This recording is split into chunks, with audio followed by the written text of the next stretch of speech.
Good day. My name is Jaco Lombard and I'm a legal advisor at SEESA's Consumer Protection and POPI and Labour Department at the Bloemfontein branch. Good day. My name is Maritz. I'm a senior legal advisor also at the Consumer and POPI division at the SEESA Bloemfontein branch. Today we will be discussing the guidance note as published in October last year regarding the rules and procedures that has been placed out regarding the Information Regulator functions on how to deal with complaints filed and procedures followed. Jaco, can you maybe explain to us how a complaint must be filed with the Information Regulator? Yes, Frank. Firstly, it is important to understand the definition of the parties to a dispute, whom consist of the following: the data subject, which refers to any person to whom personal information relates, and secondly, the responsible party, which refers to the party, whether a private or public body, who processes the personal information of a data subject and who might have caused a data breach involved in the complaint. Now, the POPI Act provides for the establishment of an information regulator to exercise certain powers and to perform certain duties and functions in terms of Section 40 of the Act. Some of these duties include receiving and investigating complaints about alleged violations of the protection of personal information of data subjects. The Act also requires that a complaint submitted to the regulator must be in writing by completing what is called the Form 5. This form can be accessed online on the Information Regulator's website and is also available at their office during office hours. After receiving the completed form, the Information Regulator then has the duty to deal with the complaint and advise accordingly. Frank, will all complaints be handled or actioned by the Information Regulator? Thank you, Jaco. Yes, that's one of the most questions a lot of parties ask, whether will all breaches or complaints be handled by the Information Regulator.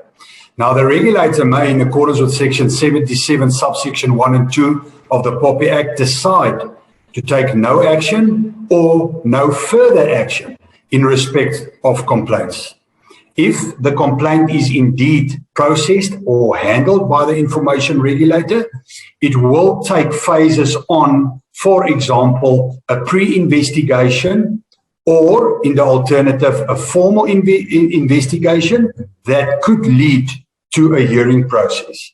It is also very important to understand that the regulator will not accept a complaint prior to the 1st of July 2021.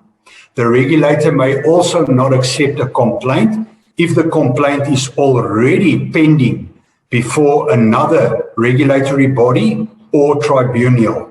And then lastly, the regulator may not accept a complaint lodged after 3 years, which lapse from the date when the subject matter of the complaint arose. Jaco, can you maybe explain to us the appeal procedures when such a complaint is handled by the Information Regulator and, for example, an enforcement notice was published? This is a frequently asked question, Frank, and quite a mouthful. A responsible party who has been served with an information or enforcement notice may, within 30 days after receiving the notice, appeal to the High Court for the setting aside or variation of the notice.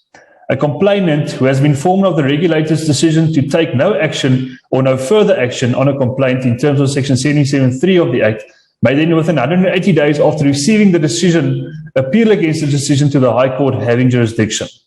A complainant who is aggrieved by the regulator's decision to cancel or vary an enforcement notice in terms of Section 69 of the Act may also, within 180 days after receiving the decision, appeal against the decision to the High Court. There are then also certain rules of procedure related to the manner in which a complaint must be submitted and handled by the Information Regulator, which include the following. An appeal application must be served in accordance with the applicable rules of court on all the parties to a complaint, including the regulator. The regulator must then, within 7 days after receiving the appeal application, inform the complainant and the responsible party in accordance with Form 17. An appeal application does not suspend the regulator's decision appeal against unless the High Court determines otherwise. Lastly, the regulator must then also, within 7 days of receipt of the court order in an appeal application, inform the complainant and the responsible party on either Form 18 of the regulations. Thank you, Jaco. Yes, that might and is definitely an informative explanation on the appeal procedures. And again, emphasizing the importance of understanding the contents of this guidance note to all relevant parties, which is applicable to a complaint. If there's any questions regarding this discussion, please do not hesitate to contact your nearest SEESA branch.